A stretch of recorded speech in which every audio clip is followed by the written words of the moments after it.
So class HR study YouTube চ্যানেলে তোমাদের সকলকে স্বাগত। আজকে আমরা আলোচনা করব রিলেশন বিটুইন আর্থ এবং সানের মধ্যে। এই ক্লাসের মধ্যে আর্থ এবং সানের যে রিলেশন, এখানে আমরা কি কি জানবো? তাপমাত্রা সম্পর্কে জানবো, ডিস্টেন্স সম্পর্কে জানবো, কত কোণে হেলে আছে, হেলে থাকার বিষয়টা জানবো, কক্ষপথ সম্পর্কে জানবো, পৃথিবীর আবর্তন গতি বা ঘূর্ণন গতি সেই বিষয়টা জানবো, দিন রাত্রি কেন হচ্ছে, ঋতু পরিবর্তন কেন হচ্ছে, গ্রহণ কেন হচ্ছে, এই সমস্ত বিষয় কিন্তু আমরা জানবো। তো প্রথমেই যেটা আসছে সেটা হচ্ছে তাপমাত্রা। আমরা সকলে জানি, এর আগের ক্লাসে আমরা জেনেছি যে তাপমাত্রা যদি সূর্যের দেখি, সেখানে সূর্যের কেন্দ্রের তাপমাত্রা হচ্ছে 15, অর্থাৎ 15 মিলিয়ন ডিগ্রি সেন্টিগ্রেড, 15 মিলিয়ন। আর সূর্যের বাইরের তাপমাত্রা হচ্ছে 5000 ডিগ্রি সেন্টিগ্রেড। এবং এই তাপমাত্রা সূর্য থেকে পৃথিবীতে আলো আসতে সময় নেয় আমরা জানি হচ্ছে 8 মিনিট। এটা মনে রাখবে, 8 মিনিট 20 সেকেন্ড। এবং প্রত্যেক সেকেন্ডে 1,86,000 মাইল পার সেকেন্ডে কিন্তু আসতেছে। পার সেকেন্ডে 1,86,000 মাইল কিন্তু সূর্যের আলো পৃথিবীতে এসে পৌঁছায়। এবং পৃথিবীতে সূর্যের 200 কোটি ভাগের 1 ভাগ আলো পৃথিবীতে এসে পৌঁছায়। এবং পৃথিবীর যদি আমরা অ্যাভারেজ তাপমাত্রা দেখি, সেটা হচ্ছে গড় তাপমাত্রা হচ্ছে 15 ডিগ্রি সেন্টিগ্রেড। এবং এই আর যদি পৃথিবীর ভিতরের তাপমাত্রা, একদম যেমন সূর্যের ভিতরের তাপমাত্রা 15 মিলিয়ন ডিগ্রি সেন্টিগ্রেড, পৃথিবীর ভিতরের তাপমাত্রা হচ্ছে 5000 ডিগ্রি সেন্টিগ্রেড, যেটা সূর্যের বাইরের তাপমাত্রার ইকুয়াল, সমান। আর পৃথিবীতে যে তাপমাত্রাটা সূর্য থেকে আসে, সেটা ধরে রাখে হচ্ছে আমাদের এই অ্যাটমসফিয়ার বা বায়ুমণ্ডল। এই বায়ুমণ্ডলের জন্য পৃথিবীতে কিন্তু তাপটা ধরে রাখে। পৃথিবীতে যে তাপটা আসে বা যে সূর্যালোকটা আসে, সেটা হচ্ছে বৃহৎ ক্ষুদ্র তরঙ্গ হিসেবে আসে। মানে হচ্ছে মানে প্রচন্ড গতিবেগে আসে, এই জন্য ক্ষুদ্র তরঙ্গ, অর্থাৎ তরঙ্গের যে সেটা হয় সেটা হচ্ছে ক্ষুদ্র, এই যে এরকম ক্ষুদ্র তরঙ্গ।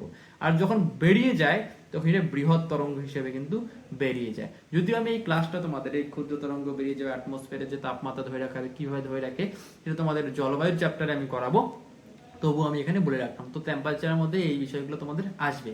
নেক্সট যেটা আছে ডিস্টেন্স। ডিস্টেন্সের ক্ষেত্রে তোমরা মনে রাখবে, অর্থাৎ ডিস্টেন্স কিন্তু একটা সূর্য পৃথিবীর দূরত্ব, এটা একটা গুরুত্বপূর্ণ ক্লাস, সেখান থেকে কিন্তু অনেক প্রশ্ন আসে। সো ডিস্টেন্স যদি আমরা বলি, তো আমরা সকলেই জানি, ছোটবেলা থেকে পড়ে সেই সূর্য পৃথিবীর দূরত্ব, অর্থাৎ এখানে বাবা আর মেয়ের দূরত্ব হচ্ছে 15 কোটি কিলোমিটার, 15 কোটি কিমি, ঠিক আছে। তবে অ্যাকচুয়ালি এর ডিস্টেন্সটা হচ্ছে গিয়া 14 কোটি 96 লক্ষ,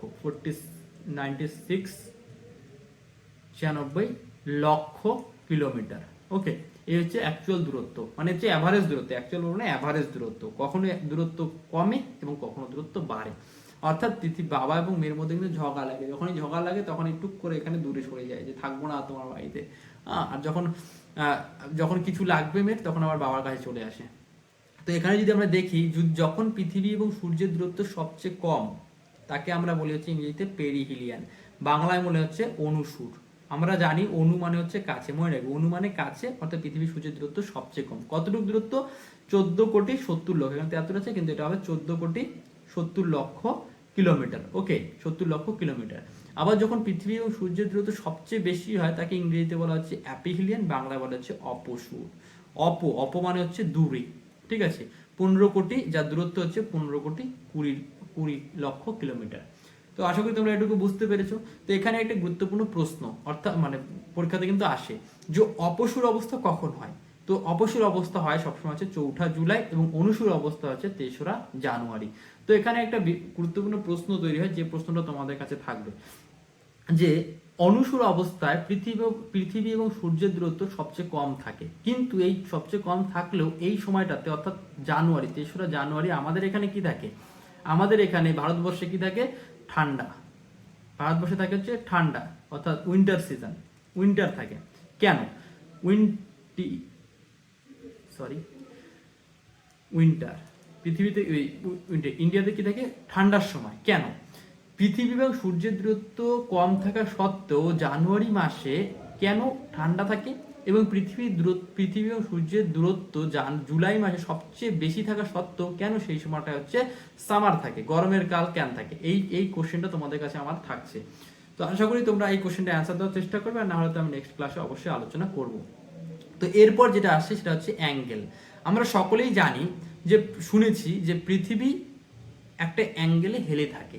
তো তার আগে তোমাদের একটা ক্লাস জানতে হবে, সেটা হচ্ছে তোমাদের অক্ষ এবং কক্ষ। সেটা আমি আগে বলে নিই। অ্যাক্সিস বা অ্যাক্সিস, যাকে বাংলায় বলা হচ্ছে অক্ষ, আর অরবিট, যাকে বলা হচ্ছে কক্ষ। কক্ষ হচ্ছে পথ, অর্থাৎ রোড। তো মনে রাখবে পৃথিবী নিজের, আমরা সকলে জানি পৃথিবী নিজের অক্ষের ওপর ঘুরছে। এবার অক্ষটা কি, আমরা সকলেই কিন্তু ঘুড়ি ওড়ানো দেখেছি, গুড্ডি, যাকে গ্রাম ভাষায় গুড্ডি বলে, গুড্ডি কিন্তু আমরা ছোটবেলায় অনেকেই উড়াইছি, ঠিক আছে। আবার টাউনের লোকজন আবার কি পিঠা পায়েস কোন কি পৌষ মাসে কোন সময় যেন গুড্ডি ওড়ায়, আবার তারা সুতা কাটে, কি কি সব সে একটা প্রোগ্রাম আছে, আমি বাংলা সিরিয়ালে দেখছি, ঠিক আছে। তো এই কেসটা, সেই গুড্ডিটাকে যদি আমরা দেখি তাহলে এরকম কিন্তু আমাদের একটা গুড্ডি থাকে, এরকম একটা জিনিস থাকে যেটা আকাশে ওড়ে, আর এরকম একটা সুতা কিন্তু আমাদের এইভাবে লাগানো থাকে।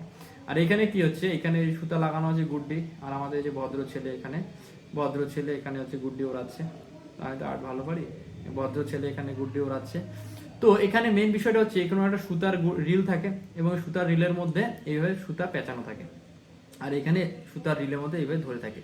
তো এই যত এই গুড্ডিটা উপরের দিকে ওঠে, এখান থেকে সুতা ঘুরতে ঘুরতে কিন্তু সুতা এখান থেকে বের হয়। তো এই যে একটা লাঠি, এই লাঠিকে বেস করে কিন্তু এই সুতার রিলটা ঘোরে। এই যাকে বেস করে ঘুরছে, এই বেসের যে লাঠিটা, এই লাঠিটাকে আমরা বলি হচ্ছে অক্ষ, মানে এই অক্ষকে কেন্দ্র করে এই জিনিসটা ঘুরছে। তো পৃথিবী যেহেতু ঘুরছে, পৃথিবী যেহেতু নিজের অক্ষে নিজে নিজে এইভাবে ঘুরছে, তো যেহেতু ঘুরছে নিশ্চয়ই তার কোনো অ্যাক্সিস বা অক্ষ আছে, যেমন এই সুতার গুটির আছে। সেই ইমাজিনারি যে দণ্ডটা, সেই দণ্ডটাকে আমরা বলি হচ্ছে অ্যাক্সিস বা অক্ষ, ঠিক আছে। তো এবার কি বিষয়টা হচ্ছে যে পৃথিবী নিজে হেলে রয়েছে বা অ্যাঙ্গেলে রয়েছে, এই অ্যাক্সিসটা পৃথিবী কিন্তু এইভাবে সোজা হবে নেই, পৃথিবীর যে সোজা হবে নেই, একটু হেলে রয়েছে। কত ডিগ্রি হেলে রয়েছে, তাকে আমরা বলেছি 23.5 ডিগ্রি কোণে হেলে রয়েছে নিজের অক্ষের সাপেক্ষে। আবার কি হচ্ছে, অনেক সময় আমরা বলি যে এই 23.5 ডিগ্রি কখন, আর একটা আছে 66.5 ডিগ্রি কখন, ঠিক আছে। 66.5 ডিগ্রি, 66.5 ডিগ্রি, এটা আমাদের কিন্তু গোলমাল হয়ে যায়। সেটা আমি বলছি, এই যে নিজের অক্ষের যে চারিদিকে, অক্ষের দিকে যেটা হেলে রয়েছে, সরি এখানে আমার পেনটা হচ্ছে, নিজের অক্ষের যে দিকটাতে হেলে রয়েছে, নিজের অক্ষের দিকে যতটা হেলে রয়েছে সেটা থেকে 23.5 ডিগ্রি। আবার একটা যদি দেখি, এই ছবিটা কিন্তু ভালো করে দেখি, যে এই যে এইখান থেকে যদি দেখি যে একটা নেট বা জালিকার উপরে কিন্তু এই যে এটা হচ্ছে সান, সূর্য এবং পৃথিবী দুটো একটা প্লেনের উপরে রয়েছে। প্লেন বলতে ইমাজিনারি প্লেন, যাকে ইক্লিপ্টিক প্লেন বলা হচ্ছে। অর্থাৎ সূর্য এবং পৃথিবী যে দিকটাতে ঘুরছে, সেই ঘোরাটাকে হচ্ছে একটা প্লেনের উপরে বা একটা প্লেটের উপরে যদি আমরা রাখি, তাহলে কিছু একটা প্লেন বা তল তৈরি হচ্ছে। সেই তলের উপরে যদি দেখি, তাহলে তল যদি এটা হয় থাকে, তলের উপরে পৃথিবীটা ঘুরছে, তাহলে এই তলের সাপেক্ষে যদি দেখি কোনটা কত, এই কোনটা হচ্ছে 66.5 ডিগ্রি, ঠিক আছে, 66.5 ডিগ্রি। তো এখানকার যে কোশ্চেন আমাদের কনফিউশনটা তৈরি হয়, যে এখানে যদি আমরা পৃথিবী দেখি, পৃথিবী যে এটা তার সরি ছবিটা একটা সুন্দর ছবি একটা নষ্ট হয়ে যাচ্ছে, সরি আমি একটু পরিষ্কার করে নিচ্ছি।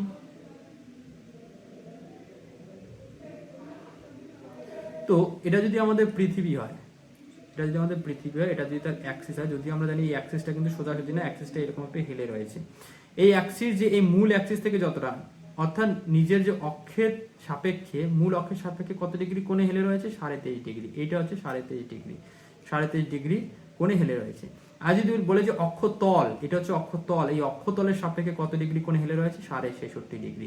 তোমরা কিন্তু এটা মনে রাখবে, 66.5 ডিগ্রি কোণে হেলে রয়েছে। যদি অক্ষতল কথাটা থাকে তাহলে 66.5 ডিগ্রি, আর যদি শুধুমাত্র অক্ষের সাপেক্ষে কত অক্ষের হেলে রয়েছে, তাকে বলে 33.5 ডিগ্রি। তো আশা করি তোমরা এটা বুঝতে পেরেছো।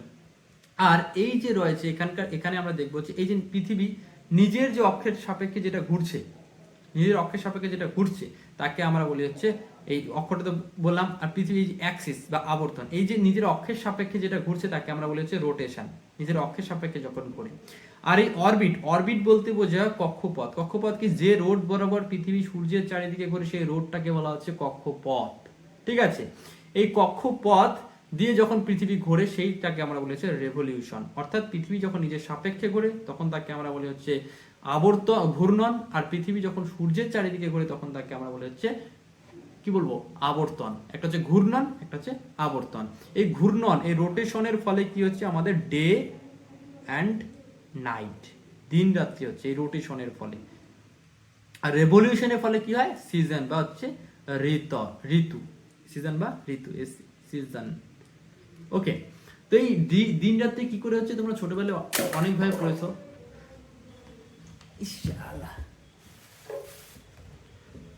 তো দিন রাত্রি কিভাবে হচ্ছে তোমরা ছোটবেলায় অনেকভাবেই পড়েছো। তো আমি আরেকবার বলে নিচ্ছি, অনেকেই জানো, সবাই জানো বিষয়টা, তো আরেকবার বলে নিই। সাপোজ ধরে নাও ক্যামেরাটা হচ্ছে কি সূর্য, এবং আমার মাথাটা হচ্ছে গিয়া পৃথিবী। যদি আমি এইদিকে থাকি, পৃথিবী নিজের অক্ষের চারদিকে ঘুরছে। এইভাবে যখন ক্যামেরা অর্থাৎ সূর্যের সামনে থাকছে মুখটা, তখন কি হচ্ছে দিন, এখানে পিছনটা কিন্তু আমি দেখতে পাচ্ছি, এটা হচ্ছে রাত। এবার ঘুরছে ঘুরছে যখন ধীরে ধীরে ধীরে ধীরে সামনে যাচ্ছে, সূর্যের সামনে আসছে, তখন হচ্ছে ধীরে ধীরে দিন হচ্ছে, আর পিছনটা ওই দিকের অপোজিটেরটা রাত হয়ে যাচ্ছে। কত ঘন্টায় এই ঘটনাটা ঘটে? পৃথিবীর রোটেশন কত ঘন্টায় হচ্ছে, অর্থাৎ ঘূর্ণন পৃথিবী ঘূর্ণন পৃথিবী একদিকে মানে ঘুরতে কতটুকু টাইম নেয়? 24 ঘন্টা। এই জন্য 24 ঘন্টাকে আমরা সোলার ডে বলি, সোলার ডে বা হচ্ছে একদিন বলি, একদিন। ওকে, আরেকটা যেটা রোটেশন হচ্ছে, এই লেখাগুলো তোমরা দেখো না, জাস্ট আমি ছবিটা নিয়েছি। রোটেশন কি হচ্ছে? সূর্যকে কেন্দ্র করে পৃথিবী এইভাবে ঘুরছে, যে পথ বরাবর ঘুরছে তাকে আমরা কি বলি? কক্ষপথ বা অরবিট। ঠিক আছে, এই রোডটাকে আমরা বলেছি অরবিট। তো এই ঘুরতে কতদিন সময় নেয়? আমরা জেনেছি 365 দিন। ওকে, 365 দিনে আমাদের কি হয়? 1 বছর হয়। তবে এক্ষেত্রে একটা সময় থেকে 365 দিন 5 ঘন্টা, এটা হচ্ছে ডে। 365 দিন 5 ঘন্টা 48 মিনিট 46 সেকেন্ড, এটা হচ্ছে মিনিট, এটা হচ্ছে সেকেন্ড। এই 5 ঘন্টা 48 মিনিট 46 সেকেন্ড যাকে আমরা 6 ঘন্টা হিসেবে ধরে নিই। তার ফলে কি হয়? প্রত্যেক বছর 6 ঘন্টা কিন্তু আমাদের এক্সট্রা হয়। এই জন্যই আমরা দেখি যে প্রত্যেক 4 বছর অন্তর অন্তর, মানে প্রথম 6 বছরে 6 ঘন্টা, প্রথম 1 বছরে 6 ঘন্টা, সেকেন্ড বছরে 6 ঘন্টা, 3 নম্বর বছরে 6 ঘন্টা, 4 নম্বর বছরে 6 ঘন্টা, এই 4 বছরে অন্তর অন্তর কি হয়? 6 ইন্টু যে 4 দেখি তাহলে কি হয়? 4 6 24। এই 24 ঘন্টা কিন্তু আমাদের 4 বছর অন্তর অন্তর একটা এক্সট্রা সময় চলে আসে। এর ফলে কি হয়? এই 24 ঘন্টা আমরা জানি একদিন, সোলার ডে হয়ে গেল। এর ফলে আর এই যে 365 দিন যেটা হয় 1 বছর, তাকে আমরা সোলার ইয়ার বলি, সোলার ইয়ার। ওকে, সোলার ইয়ার বলি। আর 24 ঘন্টা প্রত্যেক 4 বছর অন্তর অন্তর আমাদের এক্সট্রা হচ্ছে। এই 24 ঘন্টা আমরা জানি আবার একদিন হয়ে যায়। এই জন্য প্রত্যেক 4 বছর অন্তর অন্তর সোলার যে ইয়ারটা হচ্ছে, সোলার ইয়ার, সেটা 365 দিনে না হয় 366 দিনই হয়। আর এই বছরগুলোকে আমরা বলি হচ্ছে লিপ ইয়ার, লিপ ইয়ার। আর এই দিনটাতে আমরা জানি হচ্ছে ফেব্রুয়ারি মাস যদি 28 দিনে না হয়, তখন হয়ে যায় হচ্ছে লিপ ইয়ার গুলোতে 29 দিনে, মানে একদিন আমরা ওই বছরগুলোতে এক্সট্রা পাই।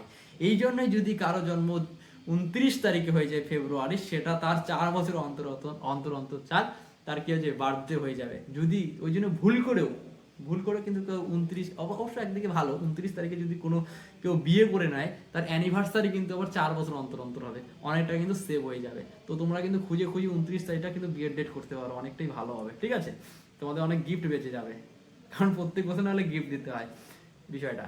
তো এই হচ্ছে ব্যাপার। তো তোমার এই হচ্ছে লিপ ইয়ারের বিষয়টা। তো আশা করি তোমরা মোটামুটি বেসিক জিনিসগুলো বুঝতে পেরেছো। যদি জানি একটু ঘোচপোচ হয়ে যাচ্ছে, তো আশা করি তোমরা বুঝতে পেরেছো বিষয়গুলো। যদি কোনো ডাউট থাকে অবশ্যই বলবে। তো আজকে আমাদের কি কি বিষয়গুলো কমপ্লিট হলো আমি তোমাদের বলি। প্রথমে হচ্ছে তাপমাত্রা, যেটা আমরা পড়লাম, সেখানে দূরত্ব বিষয়টা জানলাম, অ্যাঙ্গেল কত কোণে কোনটা হেলে থাকে, নিজের অক্ষের সাপেক্ষে কতটা, তো অক্ষ তলের সাপেক্ষে কতটা সেটা বুঝলাম। তারপরে হচ্ছে অরবিট বিষয়টা বুঝলাম, অর্থাৎ অক্ষ এবং তার যে রোড বা কক্ষপথ জানলাম। রোটেশনের ফলে দিন রাত্রি হচ্ছে, রেভলিউশনের ফলে আমাদের সিজন হচ্ছে। ঠিক আছে, এরপর ইক্লিপস গ্রহণটা আমি নেক্সট ক্লাসে আলোচনা করব। এছাড়াও আরো কিছু টপিক এখানে আছে, যেমন হচ্ছে আমরা জানি হচ্ছে যে কোশ্চেনটা বললাম, সেই কোশ্চেনটা তোমরা তখনই অ্যান্সার করতে পারবে যখন আমার নেক্সট ক্লাসটা শুনবে। অর্থাৎ তোমার এই যে রেভলিউশনের বিষয়টা আরেকটু ডিটেলসে জানবে, সেখানে আমাদের যে উত্তরায়ণ, দক্ষিণায়ন, তারপরে জলবিষুব, মহাবিষুব, এই বিষয়গুলো যখন জানবে, তখন যে কোশ্চেনটা করলাম, কেন আমাদের জানুয়ারি মাস সূর্যের কাছে থাকা সত্ত্বেও ঠান্ডা, এবং জুলাই মাস সূর্যের থেকে অনেক দূরে থাকা সত্ত্বেও সেখানটায় কেন গরম, সেই বিষয়টা কিন্তু আমরা বুঝতে পারবে। তো আজকে ক্লাসটা এটুকুই, দেখাচ্ছি তোমাদের নেক্সট ক্লাসে। ততক্ষণের জন্য ভালো থাকবে, সুস্থ থাকবে, বা আমার খেয়াল নেবে, আর অবশ্যই চ্যানেলটাকে কিন্তু সাবস্ক্রাইব করবে। তো যদিও একটু গ্যাপ হয়ে যাচ্ছে ক্লাসগুলোতে, তো একটু ব্যস্ততার মধ্যে আছে, সামনে পরীক্ষা আছে, তার জন্য ক্লাসগুলো একটু গ্যাপ হয়ে যাচ্ছে। তো আশা করি নেক্সট ক্লাসগুলো তোমাদের কন্টিনিউ থাকবে। তো আজকে এটুকুই, দেখা হচ্ছে নেক্সট ডে, ততক্ষণের জন্য ভালো থাকবে।